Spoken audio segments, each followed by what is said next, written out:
back to my channel, and I am up with my another new video in accountancy on chapter self balancing ledger. And this is the chapter which is in the syllabus of professional course students, that is CMA Inter Group 1 financial accounting के अंदर ये chapter है वहाँ पर। और जितने professional courses के student हैं कॉमर्स से, उनके पास ये चैप्टर होगा, बट 11th और 12th क्लास का ये सिलेबस नहीं है। तो ये वीडियो सिर्फ प्रोफेशनल कोर्स स्टूडेंट्स के लिए है जिनके पास ये चैप्टर है, that is self balancing ledger. और अगर आपने मेरे पुराने वीडियोज़ नहीं देखे और आपके सिलेबस में हैं, that is cash flow and admission of a partner, so please उन्हें चेक कीजिए जाकर, आपको बहुत हेल्पफुल होगा। तो चलिए ये वीडियो स्टार्ट करते हैं सेल्फ बैलेंसिंग लेजर के ऊपर।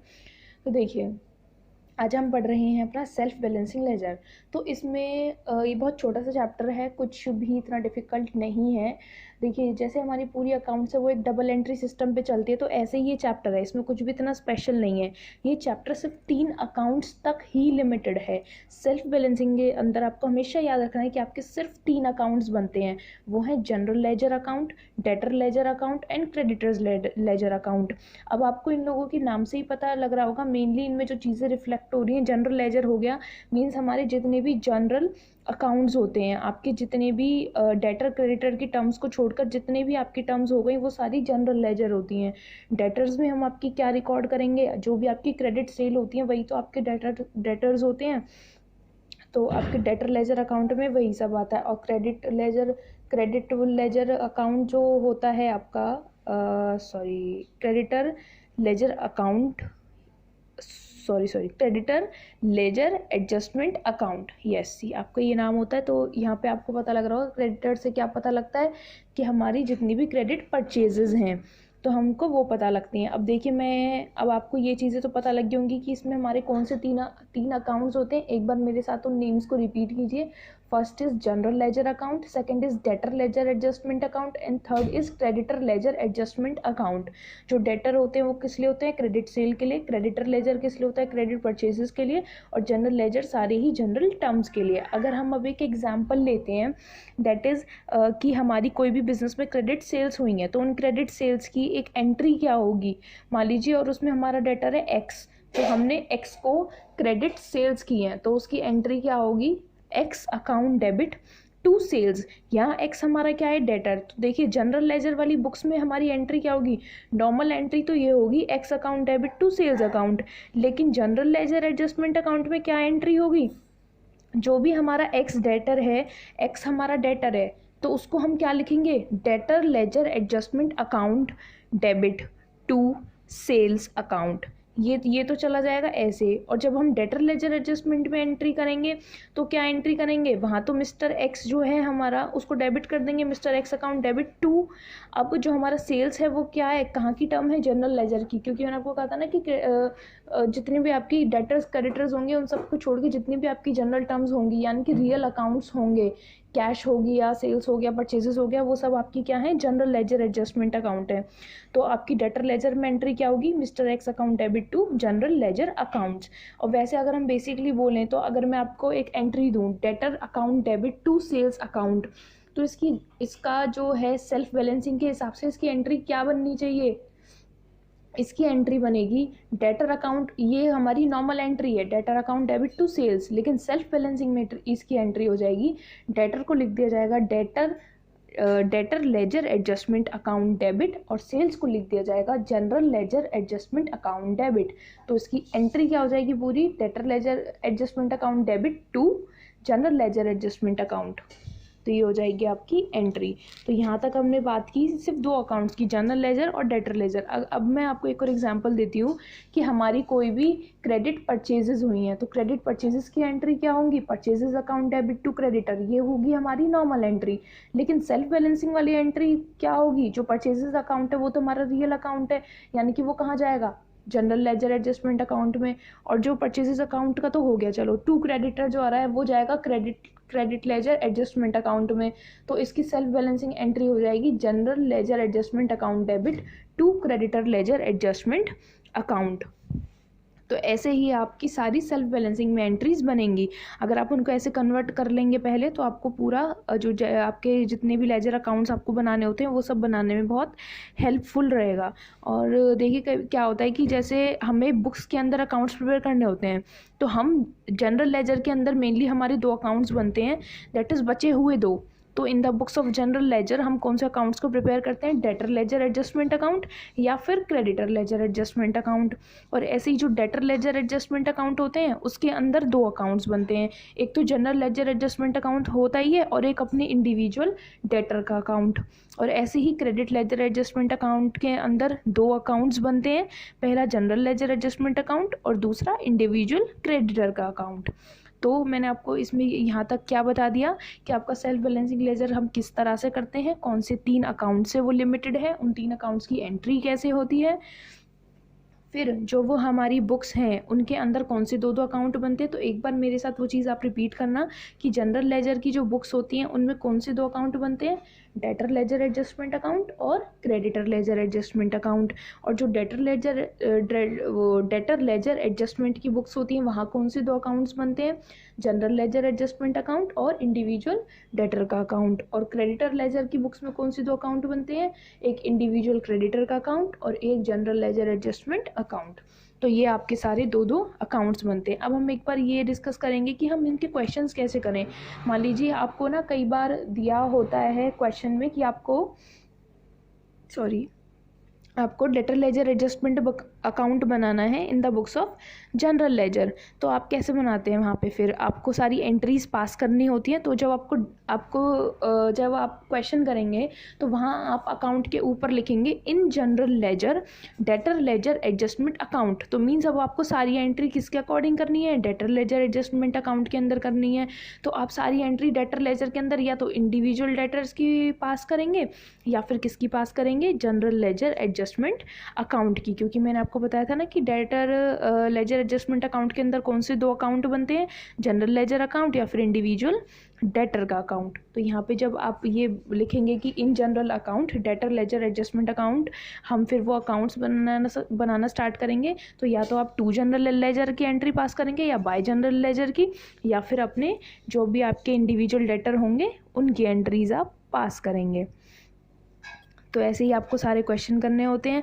अगर मान लीजिए आप जनरल लेजर में आपको बोला है कि क्रेडिटर लेजर एडजस्टमेंट अकाउंट बनाओ, तो वहाँ आपको उसमें या तो जनरल लेजर एडजस्टमेंट की एंट्रीज करनी होती हैं या फिर इंडिविजुअल क्रेडिटर की एंट्रीज करनी होती हैं। तो इस तरह से आप एक बार क्वेश्चंस को ट्राई करके देखना। मैं आपको कुछ और एंट्रीज के एग्जांपल्स बताती हूँ डेटर लेजर के अंदर की। मतलब अगर नॉर्मल एंट्री ये होगी तो सेल्फ बैलेंसिंग एंट्री कैसे होगी। मैंने आपको क्रेडिट सेल का एग्जाम्पल तो दे दिया था।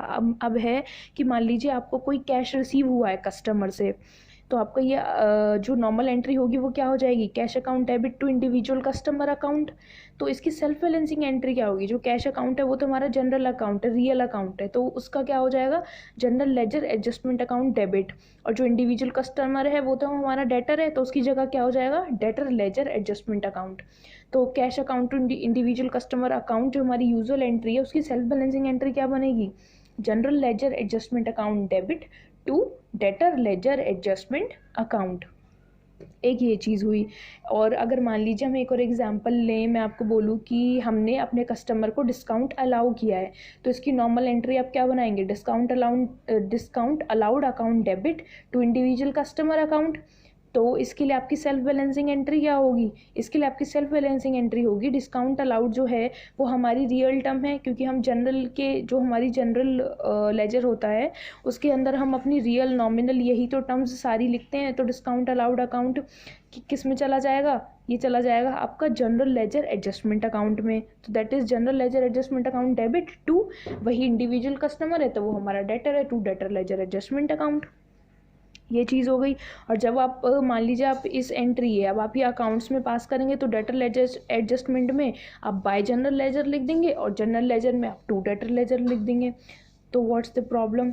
तो यही आई। तो ये चैप्टर आपका बहुत इजी चैप्टर है, बस इसमें छोटी छोटी कन्फ्यूजन होती है जो कि कॉन्सेप्ट क्लियर ना होने की वजह से होती है। तो इसके जो भी बहुत इजी और बहुत आपके लिए अंडरस्टैंडेबल नोट्स रहेंगे वो मैं इस वीडियो के डिस्क्रिप्शन बॉक्स में डाल दूँगी। आप उनको देखते हुए भी इस वीडियो को सुन सकते हैं ताकि आपको चीज़ें और ज़्यादा समझ में आएँ। और आपके जो क्वेश्चंस हैं वो आपकी बुक में हैं, इनफ क्वेश्चंस हैं काफ़ी प्रैक्टिस करने के लिए, तो आप उनको वहाँ से प्रैक्टिस कर सकते हैं। और इसमें हमने चलिए डेटर लेजर के तो हमने ऐसे ही कुछ एग्जांपल देख लिए, तो ऐसे ही कुछ एग्जांपल मैं आपको एक बार क्रेडिटर लेजर के बता देती हूँ। जैसे कि हमने क्रेडिट परचेजेस का तो कर लिया था, लेकिन अब हम कहें कि हम अपने क्रेडिटर्स को कैश पे कर रहे हैं, तो इसकी नॉर्मल एंट्री तो होगी creditors account debit to cash account. लेकिन सेल्फ बैलेंसिंग एंट्री क्या होगी? क्रेडिटर के लिए क्या चला जाएगा? Creditor ledger adjustment account debit, और कैश के लिए जनरल लेजर एडजस्टमेंट अकाउंट। तो एंट्री क्या हुई? Creditor ledger adjustment account debit to general ledger adjustment account. और अगर मैं आपको सेकंड एग्जांपल दूं तो कि हमने अपनी जो क्रेडिटर है उसको हमने उससे डिस्काउंट रिसीव किया है, तो इसकी नॉर्मल एंट्री क्या होगी? Creditor account debit to discount receive account. और सेल्फ बैलेंसिंग एंट्री क्या होगी? Creditor ledger adjustment account debit to general ledger adjustment account. Yes, simple. अब तो आपको ये चीज़ें आ गई होंगी। और इसमें कई बार ऐसा भी हो सकता है कि कोई कॉन्ट्रा ट्रांजेक्शन्स हों तो वो भी हो जाती हैं। कॉन्ट्रा ट्रांजेक्शन्स तो आप समझते होंगे कि हम जब एंट्रीज़ को मिलाकर कभी भी लिख देते हैं वो चीज़ें। और इसमें एक आपको जब आप चैप्टर करेंगे ना, बीच में आपको एक ट्रांसफ़र एंट्री का भी केस आएगा, तो मैं आपको एक उसका एग्जांपल देती हूँ, समझाती हूँ कि ट्रांसफ़र एंट्रीज क्या होती है। तो क्या होता है, कभी कभी हम एक इंसान को डेटर और क्रेडिटर एक फर्म के अंदर दोनों तरह से ट्रीट करते हैं। मान लीजिए आप हैं खुद को रख के देखिए, अगर आप किसी फर्म में, हो सकता है आप किसी फर्म में एक डेटर भी हो सकते हैं उनके लिए, एक क्रेडिटर भी हो सकते हैं उनके लिए। अगर मैं दूसरी चीज़ बोलूँ तो हो सकता है कि जो फर्म है वो आपसे गुड्स भी परचेज़ करती हो एंड वो आपको गुड्स बेचती भी हो। तो उस सर्कमस्टांसेस में तो जो भी जैसे आपकी जो भी कम वाली अमाउंट होगी, मान लीजिए परचेजेस कम की करते हैं और सेल्स ज़्यादा की करते हैं, तो वो अमाउंट आपकी सेट ऑफ हो जाती है। मान लीजिए क्या है कि आपका कपड़े का बिज़नेस है और आपका जूतों का भी बिज़नेस है, लेकिन जब आपका जो बिज़नेस होगा उसके लिए आप जो आपका स्टॉक है वो कहीं ना कहीं से तो लाते होंगे। तो एक फर्म है जिसमें रिक्वायरमेंट है कपड़ों की, तो आप उसको अपने कपड़े बेचते हैं और उससे जूते खरीदते हैं। आपने उससे जूते खरीदे 10,000 के और कपड़े बेचे 5,000 के, तो वो जब वो चीज़ें हैं आपकी वो सेटअप हो जाएंगी खरीदने और बेचने में, तो वो आपका बैलेंस कितना निकलेगा देने के लिए? 5,000 रुपये। तो ऐसे ही ये चीज़ कह रहा है कि जब एक ही आदमी किसी भी फर्म में डेटर क्रेडिटर दोनों हो तो वहाँ जो भी उसकी अमाउंट है वो सेट ऑफ हो जाती है। तो इसका चलिए अगर मैं एक एग्ज़ाम्पल लूँ तो ये है कि एक एग्ज़ाम्पल इसका हम लें कि कोई भी हमारी मान लीजिए एक फर्म है जिसमें जो आप हैं या मिस्टर ए है, उससे वो हमारा डेटर है और उससे अभी 10,000 रुपये रहते हैं आने, और वेयर एज वो क्रेडिटर भी है। तो 8,000 रुपये हमने उससे उधार भी लिए हुए हैं। सोचिए अब उसके पास से हमारे 10,000 रुपये आने हैं, लेकिन 8,000 रुपये उससे मैंने ही लिए हुए हैं। तो अब इसकी एंट्री क्या होगी? यूजुअल एंट्री तो इसकी क्या होगी, क्योंकि अब वही क्रेडिटर है और वही डेटर है, तो creditor account debit to debtor account, ये होगी हमारी normal entry, A account debit to A account. लेकिन सेल्फ बैलेंसिंग एंट्री क्या होगी? जब वो हमारा क्रेडिटर है तो हम एंट्री कर देंगे creditor ledger adjustment account debit to general ledger adjustment account, sorry. और अगर हम इसको डेटर माने तो इसकी एंट्री क्या हो जाएगी? General ledger adjustment account debit to debtor ledger adjustment account. सही कहा मैंने, क्योंकि वही हमारा क्रेडिटर है वही हमारा डेटर है। लेकिन अगर हम ये सब चीज़ें करने के बजाय इसकी क्यों ना डायरेक्ट एंट्री कर दें, तो इसकी डायरेक्ट एंट्री क्या होगी? सीधा कर दो creditor ledger adjustment account debit to debtor ledger adjustment account. जो हमने इनको माना था A account debit to A account, हमने इनकी नॉर्मल एंट्री करी थी ना, तो वही चीज़ है। आप इसको कुछ कैसे भी कर सकते हो। आपकी बुक में एक इसके ऊपर क्वेश्चन भी है, दैट इज़ इलस्ट्रेशन नंबर 5, जिसमें है कि जो डेटर लेजर है उसमें 3,000 रुपये ड्यू हैं सेन एंड कंपनी से, वेयर एज जो क्रेडिटर है लेजर उसमें 3,000 रुपये सेन एंड कंपनी को ड्यू भी हैं। तो आप इसकी एंट्री कैसे करेंगे? सबसे पहले तो अगर ये हमारा सबसे पहले तो ये हमारा डेटर है, 3,000 रुपये ड्यू हैं, तो एंट्री क्या होगी, general ledger adjustment account debit to debtor ledger adjustment account 3,000 रुपये। फिर वो हमारा 3,000 का क्रेडिटर है, तो उसकी एंट्री क्या होगी, creditor ledger adjustment account debit to general ledger adjustment account. अब देखिए, अब आपको इनकी कॉन्ट्रा एंट्री करनी तो आती होगी, तो इनकी कॉन्ट्रा एंट्री क्या हो जाएगी, इस creditor ledger adjustment account debit to debtor ledger adjustment account. तो ये आपके लिए ऑप्शनल है, चाहे तो आप उन दोनों एंट्रीज को करें, चाहे आप एक कॉन्ट्रा एंट्री कर दें, वो है creditor ledger adjustment account debit to debtor ledger adjustment account. तो ये पर्सनली आपकी चॉइस है कि आप इन तीनों में से कोई भी एक एंट्री कर दें, या तो वो दो एंट्री कर दें अलग अलग, या फिर एक कॉन्ट्रा एंट्री कर दें, तो आपका ये सही होगा। कोई भी इसमें कोई भी मिस्टेक नहीं कर पाएगा। तो बस यहाँ आपका ये चैप्टर ख़त्म होता है। प्लीज़ इसके क्वेश्चंस ट्राई कर लीजिएगा, आपकी बुक में बहुत ही इनफ और बहुत अच्छे क्वेश्चंस हैं। और अगर आपको कोई भी डाउट हो तो आप मुझे कमेंट सेक्शन में बता दीजिएगा, या फिर कोई भी ऐसी चीज़ जो आपको समझ ना आई हो। इस चैप्टर के लिए बहुत अच्छे नोट्स मैं आपको इस वीडियो के डिस्क्रिप्शन बॉक्स में डाल दूँगी। और अगर आपको कोई भी डाउट हो तो मुझे कमेंट सेक्शन में पूछ सकते हैं, या फिर मुझे आप इंस्टाग्राम पे मैसेज कर दीजिएगा। मेरा इंस्टाग्राम हैंडल है s_writings4। and please give this channel your support. Please like, share, comment and subscribe, and thank you for watching.